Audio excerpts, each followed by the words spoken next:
Você se lembra exatamente o que eu respondi quando você perguntou para mim se as respostas do Flávio Bolsonaro sobre o caso Queiroz haviam me convencido? Isso foi essa semana. Eu respondi o seguinte: não me convenceram, ou não me convenceu. Porque o ceticismo, ele é um dos traços essenciais do conservadorismo. O benefício da dúvida, ele depende de plausibilidade, de verossimilhança, certo? Então nisso o benefício da dúvida, ele se distingue muito, por exemplo, de um outro conceito que é jurídico, esse sim, que é o de presunção de inocência. Me assusta quando eu vejo o noticiário, né, isso tanto nos telejornais como nos jornais impressos, em que um dado testemunhal de uma vítima com interesse político é dado como verdadeiro. É isso que te assusta? Calma. O resto olha, todo que vamos analisar o caso concreto. Você tem um parlamentar impulsivo, de péssima reputação, que já se comportou como um animal em sessão... Tá falando do Bolsonaro? Não, lógico que não. Tô falando do Jean Willis, que já se comportou como um animal em sessão plenária, que alega sofrer ameaças de morte que justificam sua renúncia ou licenciamento do cargo, tá?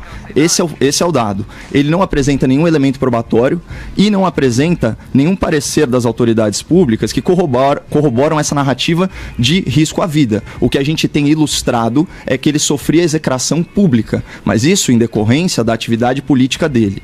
Vamos fazer uma comparação, essa sim muito mais apropriada do que as que você trouxe à baila aqui, porque misturou assuntos diversos, que é a seguinte... Mas é o caso que estão todos ligados, fazem parte de uma mesma... Eu discordo. De uma mesma retórica. Não, para mim, eu discordo completamente. A gente está discutindo... Você tem que olhar a situação como um todo. Não, mas ele diz que está sofrendo ameaças de morte. Para justificar um argumento, claro, é uma visão tua, respeito.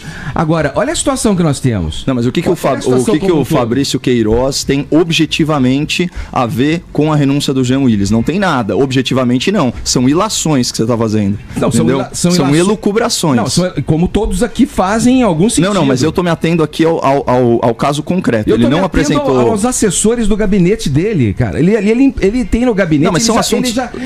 São assuntos distintos. Ele já fez homenagens e mostrou simpatia. O Bolsonaro Tudo já bem, mas não tem a ver com o caso João Willis. Do Espírito Santo pro Rio de Janeiro, achando que os caras estavam fazendo um bom trabalho. Grupos de extermínio. Você vai me desculpar, mas se é pra gente fazer uma relativização, ou melhor, uma comparação, a gente tem um caso que a gente repercutiu aqui, que é o caso Holliday, né? Inclusive ele tuitou: sou gay, negro, parlamentar e estão investigando um atentado contra mim. Não são ameaças virtuais, são reais. Não estou nas capas dos jornais e nem pretendo sair do país. Pelo contrário, estou mais forte para continuar. Aqui um parênteses, parabéns ao vereador pela postura. O que acontece? Nesse caso, houve provas, né? A gente teve apresentação de testemunhas, N pessoas no gabinete e funcionários da Câmara Municipal. Logo na sequência do ato, foi apresentado o vidro trespassado por uma bala e não bastasse isso, foi feita uma perícia que confirmou que foi dado um tiro. E qual o âmbito que isso aconteceu? E provando aí a natureza política do fato. Foi durante a manifestação dos sindicatos pela Previdência Municipal. E gente dessa bancada, inclusive, questionou a validade. Então, é isso que eu não admito. Dois pesos e duas... Eu não falei que era uma pedra, nada pela distância. Eu falei, não, provavelmente é um projeto. Exatamente, mas houve o questionamento. Ou seja, até diante de provas concretas, a gente questiona. Então, por que nesse caso, todo o jornalismo está dando como certa essas ameaças e a gravidade dessas ameaças? Porque políticos polêmicos passam por isso. É como relatou aí o Zé Maria Trindade, né? Então, eu acho que assim, o primeiro passo para ter uma decisão, para ter uma discussão madura sobre isso, é questionar tudo.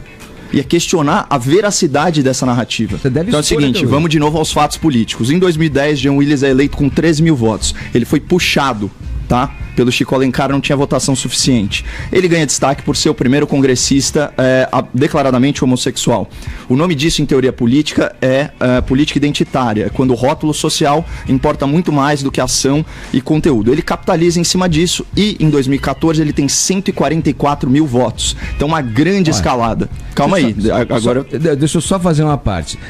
Conteúdo e ação, você falou nessa comparação, o Bolsonaro foi eleito por isso. Desculpa. Tudo bem, mas deixa eu seguir meu... Ele ficou 27 anos como deputado, apresentou um projeto. Crítica válida. Não é? Aí vamos lá. 2014, 144 mil votos, certo? Só que os ventos começam a soprar numa direção diferente entre 2014 e 2018. Tanto que, em 2018, ele tem apenas 24 mil votos, o que é a prova retumbante que ele não representa a população LGBT do Brasil, mas sim uma minoria dessa demografia, que é a militância gay. Ponto. Porque, obviamente, existe essa demografia é muito mais ampla do que esses 24 mil votos que ele teve. Lembrando que ele foi o último dos deputados eleito. Qual que é o cenário nacional agora? Olha o que mudou. Você tem um governo de direita, 47% dos parlamentares são novatos. Você tem partidos como o PSL e o Novo, ou seja, você tem elementos no PSL do reacionarismo, do conservadorismo. No Novo você tem aí os liberais. O que une eles é que eles são anti-esquerda. Então, a tribuna, Edgar, nessa legislatura não é mais playground da esquerda. Conclusão, você tem um político, Jean Willis, decadente, em um ambiente político hostil, sendo execrado publicamente, certo? E sem o apoio da demografia que ele próprio representa. Aí, qual que é a ingenuidade da direita? Você citou aí o caso do Clodovil, que era então o primeiro homossexual, corrijo aqui minha própria informação. Ele não era hostilizado por ser homossexual. O Jean Willis, preponderantemente, ele não é execrado publicamente pela condição gay dele. Pelo contrário, é por causa das posturas políticas. E eu vou além. É uma ingenuidade política, do ponto de vista de vários setores da direita, tá comemorando essa saída, essa renúncia do Jean. Vamos retomar, vou voltar aos fatos aqui um pouco. O Jean Willis, em 2014, dá uma entrevista para o Marcelo Taz, falando que acredita que não há excessos na remuneração dos parlamentares e suas verbas de gabinete. Com os valores corrigidos, hoje em dia, ele ganha 33 mil reais, certo? Só que isso dá aí 9 mil dólares ou 8 mil euros. Olha só. O que vai acontecer se ele se licenciar ou se ele renunciar? Entra na suplência o tal do Davi Miranda, que é companheiro de quem? Do Glenn Greenwald. Olha só que coincidência, eles vivem em união homoafetiva. Esse Glenn é aquele jornalista, militante, correspondente internacional da CNN que vendeu a tese do golpe para a mídia internacional. É só o ouvinte da PAN dar um YouTube, um Google em Christiane Amanpour, CNN, golpe. Que trouxe à tona também o caso Snowden. Vai achar tudo isso. E o caso de, se você acha que impeachment é golpe, então você concorda com Glenn Greenwald. Olha o que acontece do ponto de vista de macropolítica. Vamos tirar as emoções de lado, Edgar. Entra um sangue novo no Congresso, o cara tá em decadência, em execração pública, perdeu a base social dele. Olha que golpe de mestre. Entra sangue novo do Congresso, gozando de prestígio total e simpatia de toda a mídia progressista internacional, toda ela, certo? O Jean Willis cria uma narrativa de perseguição política, certo? Vira ativista internacional, é a vitimização máxima, certo? Até, olha, não estranhe se ele pedir refúgio. Não estranhe, porque ele é concedido ao imigrante por fundado temor de perseguição por motivo de grupo social ou opiniões políticas. E quem que dá as diretrizes globais para o refúgio? A Acnur, o Alto Comissariado das Nações Unidas para Refugiados. O que ele vai virar, o Jean Willis? Ele vai virar um embaixador da oposição no estrangeiro. Ele sai de ser um pária no Brasil para virar um pseudo-herói lá fora. Só que pior, ele vai ser remunerado em dólar. Então, na verdade, a galera da direita tá achando o máximo, se ferrou, porque a guerra de narrativa vai ficar 10 vezes pior. Ele literalmente está dando um beijo no ombro pro Brasil e tá lacrando e vai se dar bem ganhando em euro ou em dólar.